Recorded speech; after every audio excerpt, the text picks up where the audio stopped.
Hello, this is our fifth lecture on mechanical properties. I wanted to say thank you very much for the opportunity to present the lecture in video form. Today we're going to be talking about mechanical properties. This is our planned weekly schedule. As you can see, we are now currently on week 5, designing mechanical behavior. Pretty much there's been some small rearrangements at the end, just combining some lectures together so we have a nice full day to go over all that we've covered so far in class. As far as final projects and midterms, nothing else has changed. Homework, I've been looking through some of the homeworks. It's Tuesday, so I haven't gotten that many yet, but we'll talk about this next week when I get back. I think the key issue was this question 4, and we'll talk about what solution procedures people used. So today we're going to just have a short discussion on mechanical properties, specifically designing products for mechanical behavior. And we start off by talking about different kinds of deformations. These are the changes that happen when you apply forces to, for the most part, solid products. We have 3 kinds that we're showing here. We have compressive strength, compressive deformation, shear deformation, and tension deformation. Again, compression, you can see that we apply a force equally and we shrink the product. Shear, we apply a force on one side of the product and it deforms the product. And then tension, we pull on each side. And we'll look at each of these in a little more detail. For compressive deformations, you can think of an original product. We have no force since the product's this size. As we apply a force equally to all sides, we apply a stress on the area of all sides, you can see the product shrinks in size. And we can characterize this by a simple equation that relates the stress being applied to the change in volume. Before I talk about this equation, there's certain assumptions we make whenever we analyze these behavior of forces and behavior of material properties. For this compressive deformation, we looked at the deformations are small. There's no permanent flow, so as we push on this, it doesn't start moving like a liquid. And this is elastic, which means if we let go, it comes back to its unstressed size and shape. That we don't change shape. In essence, if we press on all sides, it just compresses. If it changed shape, we would have some shearing involved, and then we would have other equations. But we can relate the change in this volume to the applied stress by this simple equation. B is called the bulk modulus. You'll see it's sometimes represented as the letter K. But what it says is that the stress applied equals the bulk modulus. It's linear with the change in volume normalized by the original volume. So you can imagine if we had a volume equal to 1 cubic meter and we applied a stress of 1 newtons per square meter, then we have 1 equals B times delta V. So what that means is if we have a very big modulus, then to get equal to 1, we would need a very small change in volume. So a big modulus means there's a small change in volume. A small modulus means there's a large change in volume as we apply a stress. The second, or I should say, there's if we look at the bulk modulus for a number of materials, you can see that the modulus, this is delta V over V, is dimensionless. So modulus has the units of stress, which is newtons per square meter or pascals, and we typically report it as 10 to the 9th. So these are gigapascals. So for water, the bulk modulus is 2. It's kind of small related to other chemicals. We remember back from the lectures that water didn't seem too compressible, and it's not. It's fairly incompressible when you're thinking about liquids, but here we're comparing it to other solids mostly. So water is fairly easy to compress. Again, it has a small B, bulk modulus, which means the delta V's will be big.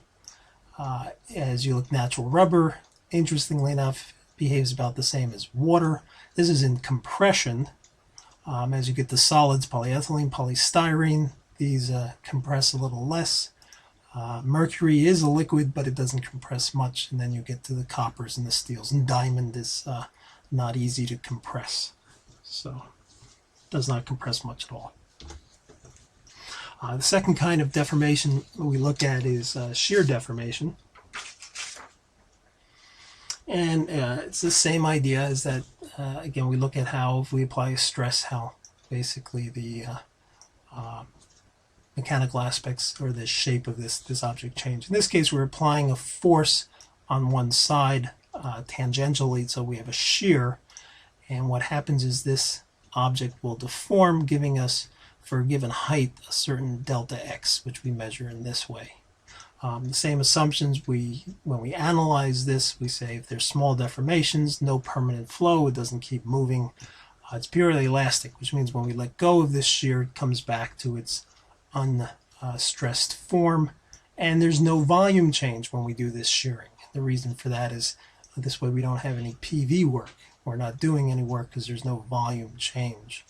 And when you make these assumptions, you can get a relationship again between the shear stress, in this case, and what's called the shear modulus.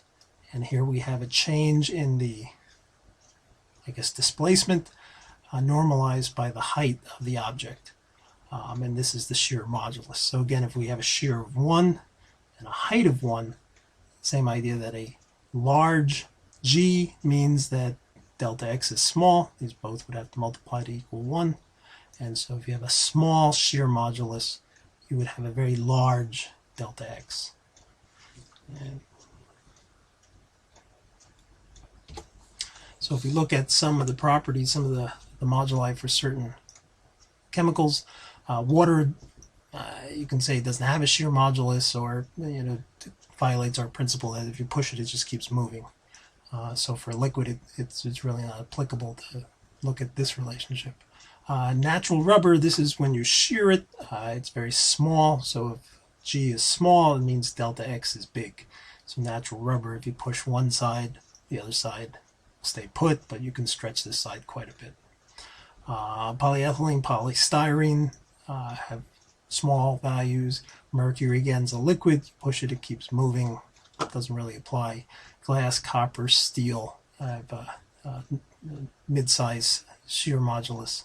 And diamond, again, does not shear. You push on it, it doesn't do much. G is very high, so delta X is very small. It doesn't deform. We may not think we shear materials a lot. It's kind of an interesting behavior.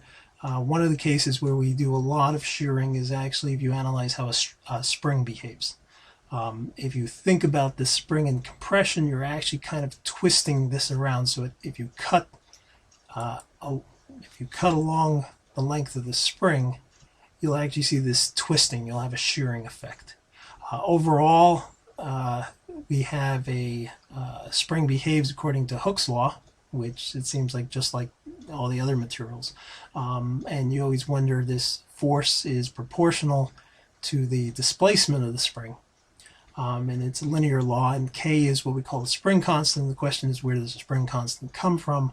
And for certain, I guess most kinds of springs, you can say the spring constant is related to, again, our shear modulus, defined back here, times the diameter of the spring, divided by 64, and divided by r cubed. R cubed is the actual radius of the wire making up the spring, and n is the number of coils that's within the spring. So this is actually how you can calculate the spring constant.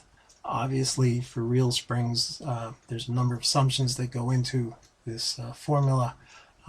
So it's a good way of estimating it. Let me just say that. So this is a shearing behavior, which, again, when we do springs, we kind of think we're just doing a compression, but it's actually a shearing force that explains its behavior. The third deformation we talk about, we see a lot, it's tensile deformation. This is when you pull on something. So you have an object, you put normal stresses on both sides, and the object just elongates. It stretches out.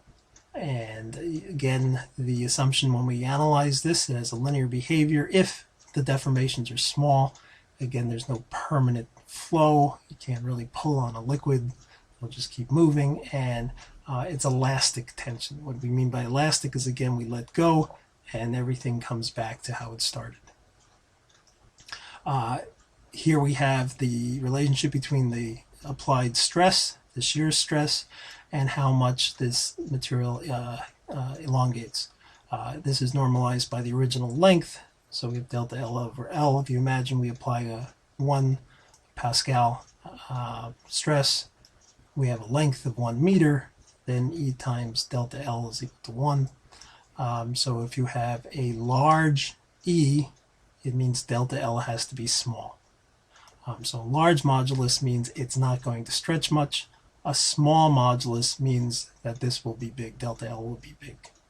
And if you look at some example values we have here, again, water doesn't really apply, but natural rubber is a key example. It's a very, very tiny modulus. So a small modulus means delta L will be big when we pull on it. Polyethylene, polystyrene, again, they have small values.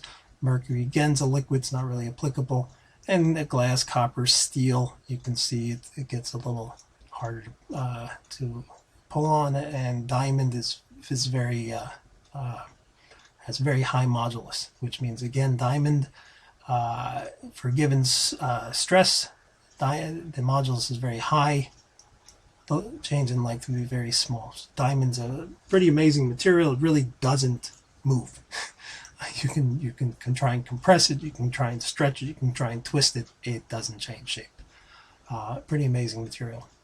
So with these three relationships, you can kind of think about the fact that it's actually, they seem to somewhat related, and they're actually, if you go through this equation, K in this case is the bulk modulus. Again, they use different values for this, or different variables. Young's modulus, shear modulus, and these are all related by this with this extra parameter called Poisson's ratio. Poisson's ratio is just showing that if we go back here, you can see when we pull on this, we have kind of a change in one dimension and a change in the other dimension. So Poisson's ratio is a characteristic of a material, and it shows how much it changes. Let's say in this case, how much the length changes how much the width changes as the length changes. And that just kind of shows how the moduli are related. And these are just the original lengths to normalize things. So although we think about all these three different moduli, I'm going to focus on just one, the Young's modulus, basically the elastic modulus. And we like to look at material properties in stress-strain curve. It tells a great deal. This on the y-axis we have the stress, on the x-axis we have strain. So as we apply a force, this is the deformation that happens. And we have three curves here. We have the blue curve on the bottom, orange in the middle, and this green one. And we start out at no stress, no strain, and we apply certain stresses, and we see we get a linear behavior. This is between 1 and 2.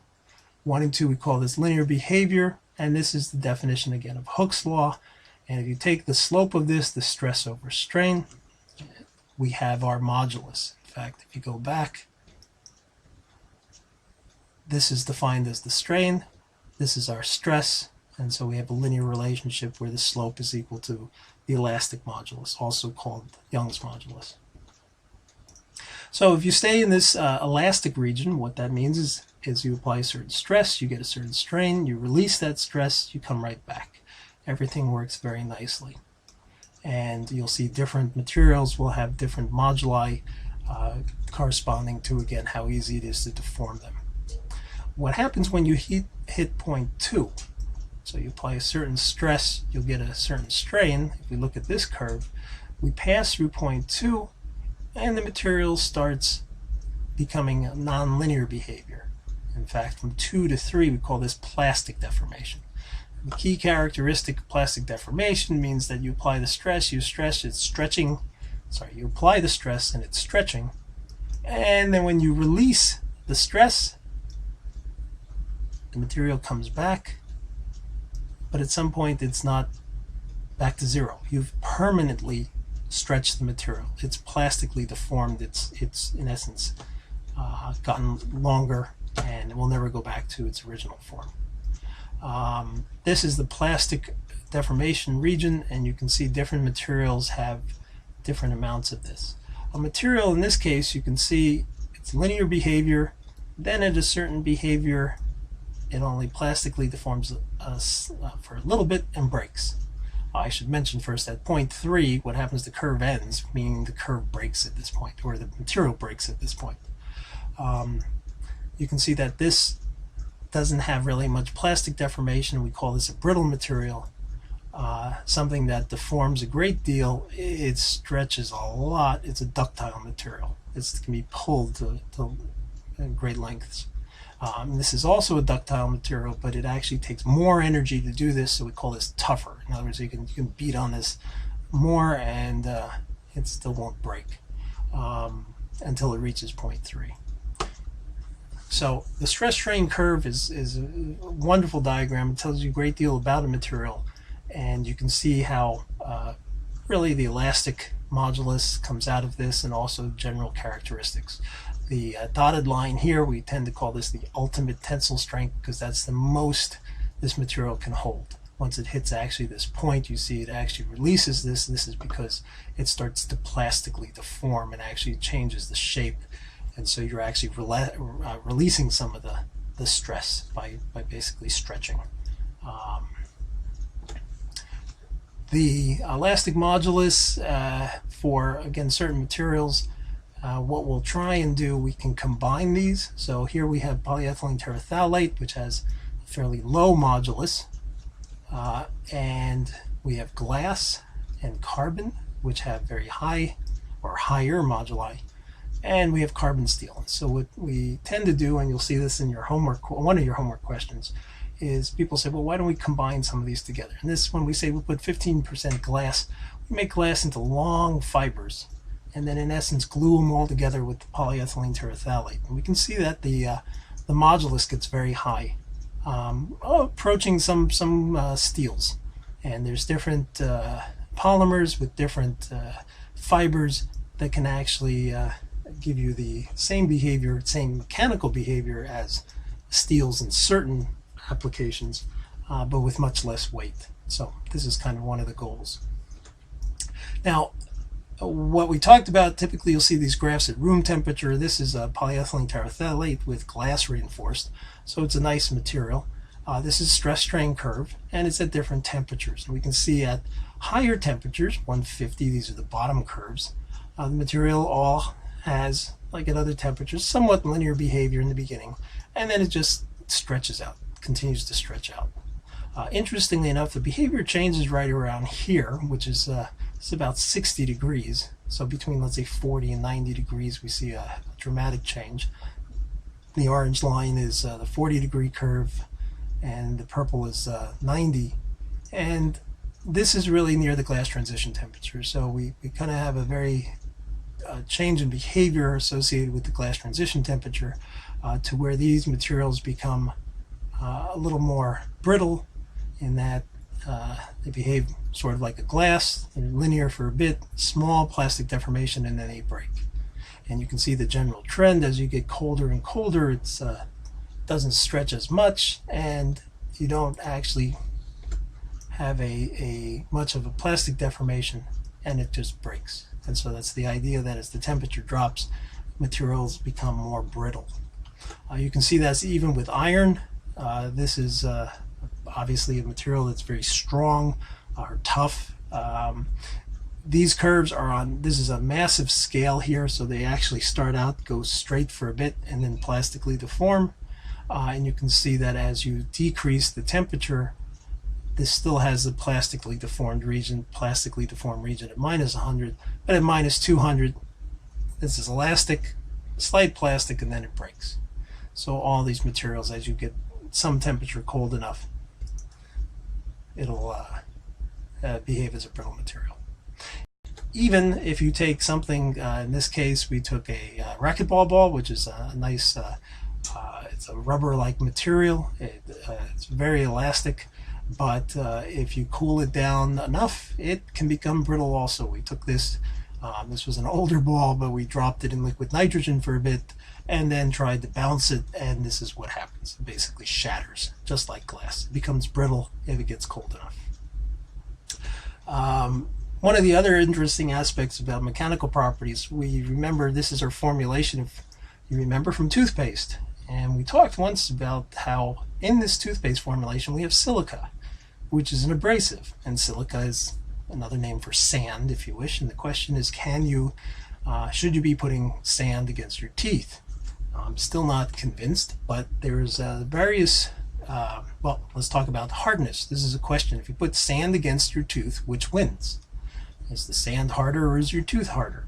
Well, the enamel that's on top of your tooth is a certain kind of mineral, actually, and it's a hydroxylapatite, and it's the hardest substance in the human body. It's very, very hard.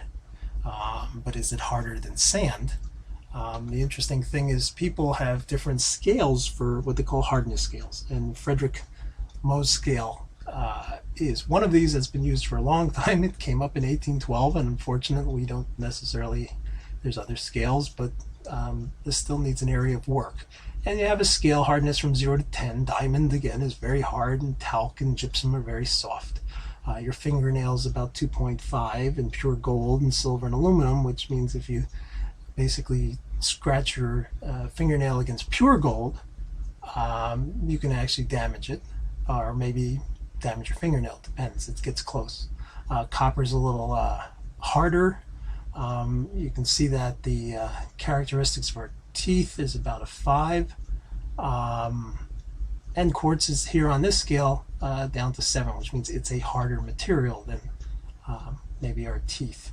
Our teeth's not this pure material, but if you look at it, the characteristics of the hydrated silica dioxide, this is another listing where people say, yeah, this kind of silica used in toothpaste ranges from about 2.5 to 5 on the hardness scale, and our tooth enamel is 5, so it seems to be safe. I'm still not totally convinced. If you look at some of the other materials you see here is baking soda, and baking soda is a nice 2.5, and that seems to be a little better distance. But I don't want to bias you guys, but it's just kind of interesting why we still have silica in there. So what I just wanted to do was give you a real quick overview of some of the mechanical properties. In the homework you'll see there's a few other problems that go into this in a little more detail. In particular, we have 2 other problems. I couldn't help myself, just about some thermal questions, and then the other problems are again looking at modulus and figuring out how to design and mix some fiber reinforced polymers. We're going to be talking about a composite tube. So the idea in the homework is you have a tube, it's hollow in the middle, it's a tube, it has a certain wall thickness, an inner diameter and outer diameter, and what happens with these tubes we'll be looking at is you usually design these in a certain material and a certain thickness so that they don't bend that much, they won't have a displacement, and that's kind of, you'll see more in the homework. So I thank you for that. I apologize that I have to miss class this week, but I thank you for the opportunity to travel, although I've just been notified that my flight has been canceled, so it's going to be an interesting time. But if you have any questions, send me an email. I will try, wherever I am, to try and respond back to you, and I will see you guys next week. Thank you very much.